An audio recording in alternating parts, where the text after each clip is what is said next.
1:01 de la tarde, bienvenidos al cierre del dólar en Colombia. Soy Nicolás Esteves y me agrada estar con ustedes para entregarles toda la información sobre las monedas y los mercados del mundo. De una vez entramos en materia con el mercado de cambiarios ya cerrado, último valor, entonces 3.704 pesos, es decir que hubo operación al alza teniendo en cuenta que el cierre en el spot de la jornada del lunes fue de 3.683 pesos con 30 centavos, aproximadamente está subiendo un poco más de 20 pesos.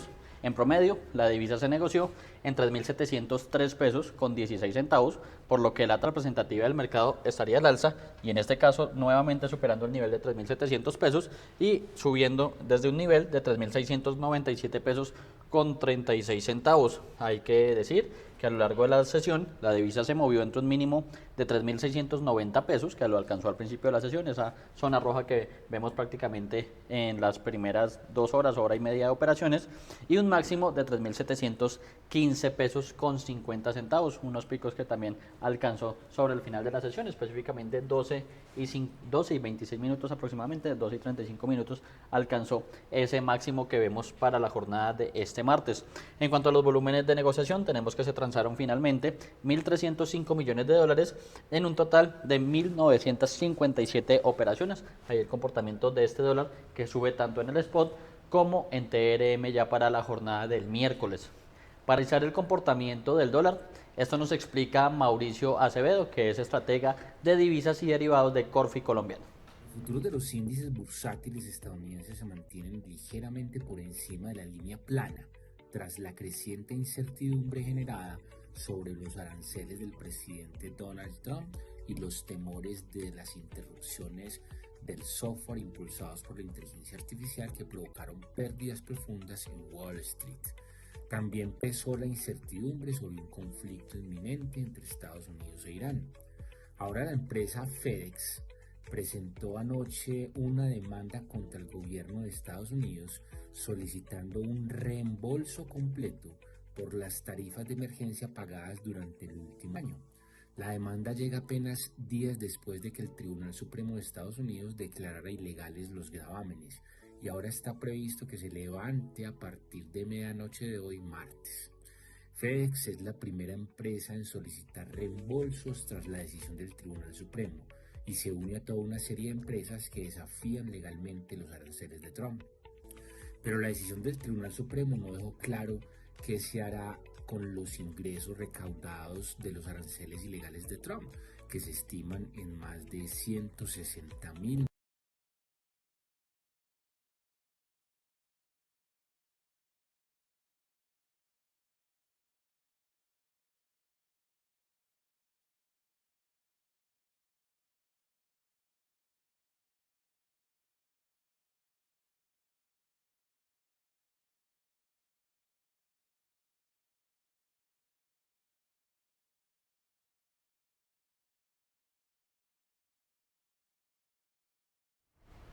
En el plano internacional, el yen japonés cayó este martes después de que un informe periodístico indicara que la primera ministra japonesa, Sanae Takaichi, había transmitido sus reservas sobre nuevas subas en las tasas de interés al gobernador del Banco de Japón, Kazuo Ueda, lo que generó dudas sobre el próximo aumento en los tipos de interés. El informe, por cierto, señala en este caso, una posible fricción sobre la política monetaria que podría complicar el calendario del Banco de Japón a medida que la coordinación con la administración recientemente fortalecida se torna más delicada. Antes del informe, la mayoría de los economistas encuestados por algunos medios esperaban que el Banco de Japón elevara las tasas al nivel de 1% a finales de junio, mientras que los mercados habían descontado una probabilidad de aproximadamente el 70% de un aumento para abril. Los traders ahora estiman que hay un 51% de probabilidades de que haya un aumento en abril y un 65% que, en este caso, las probabilidades para un aumento en junio. Bajo ese contexto, pues revisamos cómo se comporta principalmente el DXY, el dólar en el plano internacional y tenemos entonces este indicador internacional de la divisa fortaleciéndose aproximadamente en este caso, sube el 0,20% y se ubica en niveles de 97,94 puntos. Ahí hablábamos de fortaleza, niveles vistos durante las últimas 2 semanas por lo menos, estamos hablando básicamente desde principios de febrero, de fortaleza de este dólar que básicamente se ha movido entre niveles de 97 y 98 en lo que respecta al 2026, obviamente teniendo en cuenta precisamente este pico, que es el que hacemos referencia siempre, llegando incluso a niveles de 99,40 en su mayor punto de fortaleza y posteriormente una de vuelta bastante importante. Sin embargo, en las últimas sesiones, en medio de tensiones arancelariamente, el foco en los aranceles, intervenciones de miembros de la Fed, es decir, perspectivas sobre tasas de interés, pues el dólar ha venido teniendo principalmente jornadas de fortalecimiento en lo que respecta al plano internacional. Les cuento en materia arancelaria que Estados Unidos empezó a aplicar el martes un nuevo gravamen a las importaciones con, en este caso, posición del presidente Donald Trump, quien está dispuesto a mantener su agenda proteccionista tras el revés en la Corte Suprema de ese país. Entraron en vigor los nuevos aranceles de Estados Unidos. El gobierno empezó a aplicar el martes la nueva tarifa a las importaciones impuesta por el presidente Donald Trump, quien está resuelto a mantener su agenda proteccionista pese al revés de la Corte Suprema. Según el fallo de la Corte, las importaciones de algunos productos como automóviles y acero sí pueden ser gravados a voluntad del gobierno, pero el alto tribunal declaró ilegal una gran parte de los aranceles y desautorizó al presidente la potestad de aplicarlos y modificarlos, invocando razones de emergencia nacional. Luego de la sentencia, Trump anunció el viernes que no iba a bajar la guardia y que los aranceles que imponía serían reemplazados por un gravamen generalizado del 10%.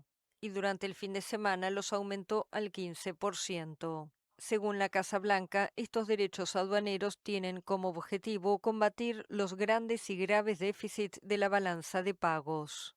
El nuevo arancel tiene una duración de 150 días, a no ser que el Congreso lo extienda. El arancel general no cubre la inmensa parte de los productos procedentes de Canadá y México, con quienes existe un acuerdo de libre comercio. En la región, las autoridades panameñas tomaron el control de 2 puertos del Canal de Panamá tras finalizar el proceso legal que anuló su concesión a la compañía hongkonesa Hutchison Holdings, un caso enmarcado en el pulso entre China y Estados Unidos. Las autoridades panameñas tomaron el lunes el control de 2 puertos del Canal de Panamá tras finalizar el proceso legal que anuló su concesión a la compañía hongkonesa CK Hutchison Holdings, un caso marcado en el pulso entre China y Estados Unidos. Se trata de los puertos de Balboa en el Pacífico y Cristóbal en el Atlántico, en ambas entradas de la vía, cuyo contrato declaró inconstitucional la Corte Suprema de Justicia en enero pasado, luego de casi 3 décadas en manos de la empresa. Que quede claro, esto no implica una expropiación de esos bienes, sino su utilización para garantizar la operación de los puertos hasta que se determine su real valor para las acciones que correspondan. El decreto de ocupación dio paso a una transición de 18 meses, durante la cual los puertos serán gestionados por 2 de los principales operadores de carga del mundo, hasta ser adjudicados mediante licitación. Hoy las 2 mayores navieras, que además son 2 de los mayores operadores portuarios del mundo, asumirán la operación.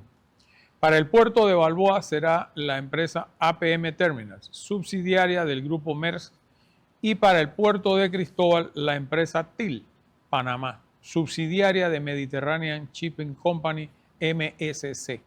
La medida fue considerada ilegal por Panama Ports Company, filial de Hutchison Holdings, que denunció las acciones confiscatorias del gobierno. En un comunicado, la firma objetó firmemente los pasos del gobierno para desarrollar y llevar adelante su toma ilegal sin transparencia ni coordinación. La Corte panameña anuló los contratos por considerar que la concesión renovada por 25 años en 2021 tenía una inclinación desproporcionada a favor de la empresa que perjudicaba al Estado. El presidente de Estados Unidos, Donald Trump, había desafiado con retomar el Canal de Panamá, por donde pasa 5% del comercio marítimo mundial, bajo el argumento de que China la controlaba a través de Hutchison. Su país construyó la vía que décadas después transfirió a Panamá. Y continuando con más información aquí en primera página, les cuento que los rendimientos de los bonos del Tesoro estadounidenses suben este martes. Los inversores analizan los últimos giros en la política arancelaria del presidente Donald Trump luego de un revés de la Corte Suprema y también mientras se preparan para su discurso sobre el Estado de la Unión más tarde durante este día. Trump tiene previsto dirigirse al Congreso este martes por la noche para su habitual discurso sobre el Estado de la Unión, el segundo desde que regresó a la Casa Blanca hace 13 meses. El viernes pasado, cabe recordar, la Corte Suprema anuló una parte significativa de los aranceles recíprocos de Trump en una decisión de 6-3, dictaminando que se había basado indebidamente en la Ley de Poderes Económicos de Emergencia Internacional para implementarlos. Un día después, el republicano respondió anunciando un aumento de los aranceles globales del 10 al 15%, afirmando que la nueva tasa entraría en vigor de inmediato y advirtiendo que se avecinaban nuevos gravámenes. El lunes, el presidente agregó que los países que busquen jugar después de la decisión del tribunal, abro comillas, se encontrarán con un arancel mucho más alto y peor que el que ya acordaron recientemente, cierro comillas, lo que se suma al tono de aversión al riesgo de los mercados. La geopolítica también siguió siendo central, ya que la especulación continuó aumentando luego de un posible ataque estadounidense contra Irán y el sentimiento de aversión al riesgo impulsó los bonos del Tesoro en medio de un impulso hacia los refugios seguros. Esto lo escribió Deutsche Bank en una nota al mercado y a sus clientes. En este contexto, pues revisaremos cómo se comporta la deuda pública estadounidense, hablando de los bonos de referencia a 2 y a 10 años, que son los que revisamos habitualmente para ver cómo se comporta esa salud de la economía estadounidense a nivel internacional. En este caso, tenemos y empezamos por el bono de referencia a 2 años, que sube levemente un punto básico, es decir, que se ubica en una tasa del 3,45%, mientras que el bono de referencia a 10 años, indicador importante de la salud de la economía estadounidense a nivel global, casi que opera al alza, pero menos de un punto básico está subiendo en este caso y llega al 4,03%. Siempre ahí cabe decir que en el caso de la deuda pública hay un comportamiento inverso. Cuando suben las tasas, aunque de manera leve como está ocurriendo en este momento en territorio estadounidense, el precio del papel o del bono puntualmente está bajando, por lo que podemos hablar hasta este momento de una ligera desvalorización de la deuda pública, esto a unas horas de que cierren los mercados en la primera economía del mundo. En otro de los sectores importantes les cuento que los precios del petróleo daban máximos de 7 meses este martes, mientras los operadores evalúan los riesgos para el suministro ante cualquier escalada militar, mientras se avecinaba otra ronda de conversaciones nucleares entre los Estados Unidos e Irán. El Brent se cotiza a su nivel más alto desde finales de julio, mientras que el WTI está a camino a llegar a su máximo nivel desde agosto pasado. Cabe señalar que Irán y Estados Unidos celebrarán una tercera ronda de conversaciones nucleares durante el jueves en Ginebra. Esto lo dijo el ministro de Relaciones Exteriores de Omán, Badr al-Busaidi. Estados Unidos quiere que Irán abandone su programa nuclear, pero Irán se ha negado rotundamente y ha negado que esté intentando desarrollar un arma atómica. El Departamento de Estado está retirando al personal gubernamental no esencial y a sus familias de la Embajada de los Estados Unidos en Beirut. Esto lo dijo un alto funcionario de esa entidad en medio de crecientes preocupaciones sobre el riesgo de un conflicto militar con la República Islámica. El presidente de Estados Unidos, Donald Trump, dijo en una publicación en las redes sociales que será un muy mal día para Irán si no llega a un acuerdo. En materia de política comercial, Trump advirtió a los países que no se retiren de los acuerdos comerciales negociados recientemente con Estados Unidos después de que la Corte Suprema anulara sus aranceles de emergencia, diciendo que les aplicaría gravámenes mucho más altos, diferentes, o mejor, aplicando diferentes leyes comerciales. Trump dijo el sábado que aumentaría un arancel temporal del 10 al 15% sobre las importaciones estadounidenses de todos los países, lo que es el nivel máximo permitido por la ley. Bajo ese contexto, tanto comercial como geopolítico, pues revisaremos cómo se comportan las principales referencias del petróleo a esta altura, comenzando por el Brent, que es el de referencia europea, y el de referencia mundial. Esta mañana advertíamos, tenían un tono positivo, estaban extendiendo esas ganancias desde la jornada anterior, pero en este caso ya revirtió ese comportamiento y tiene una operación a la baja. En este caso cae 0,63%, 0,64% y se ubica en $71.03, es decir, que se aleja precisamente de esos máximos de 7 meses que estaba alcanzando durante la mañana. Como bien lo veníamos advirtiendo, pues en esos movimientos de volatilidad, principalmente respondiendo a lo geopolítico en cuanto a suministro y precisamente al comercio internacional también, que obviamente puede llegar a afectar el petróleo. Revisaremos también entonces el petróleo de referencia estadounidense, el WTI, este West Texas Intermediate, que tenía o tiene una situación bastante similar. En la mañana estaba ganando, extendiendo esas ganancias de la jornada anterior, y aquí en cambio viene viendo 0,63%, 0,65% y llega entonces a los $65 con 88 centavos el barril. Ambos petróleos entonces subían y a esta altura ya vuelven, o mejor, ya revirtieron ese comportamiento positivo, registran pérdidas hasta el momento y muy seguramente van a cerrar así la jornada. Les cuento que Irán advirtió precisamente que cualquier ataque de Estados Unidos, incluso limitado, provocaría una respuesta con pureza o con fureza, después de que Donald Trump mencionara esta posibilidad días antes de un nuevo contacto diplomático en Ginebra. Irán advirtió el lunes que cualquier ataque de Estados Unidos, incluso limitado, provocaría una respuesta con fuerza, después de que Donald Trump mencionara esta posibilidad días antes de nuevos contactos diplomáticos entre los dos países. El presidente estadounidense, que presiona a Irán para un acuerdo que incluya el tema nuclear, ha ordenado un amplio despliegue naval y aéreo en Oriente Medio sin cerrar la vía diplomática. And with respect to your first question, con respecto a su primera pregunta sobre el ataque limitado, creo que no existe tal ataque. Un acto de agresión se consideraría un acto de agresión, punto. Y cualquier Estado reaccionaría ferozmente ante un ataque de agresión, como parte de su derecho inherente a la legítima defensa. Así que eso es lo que haríamos.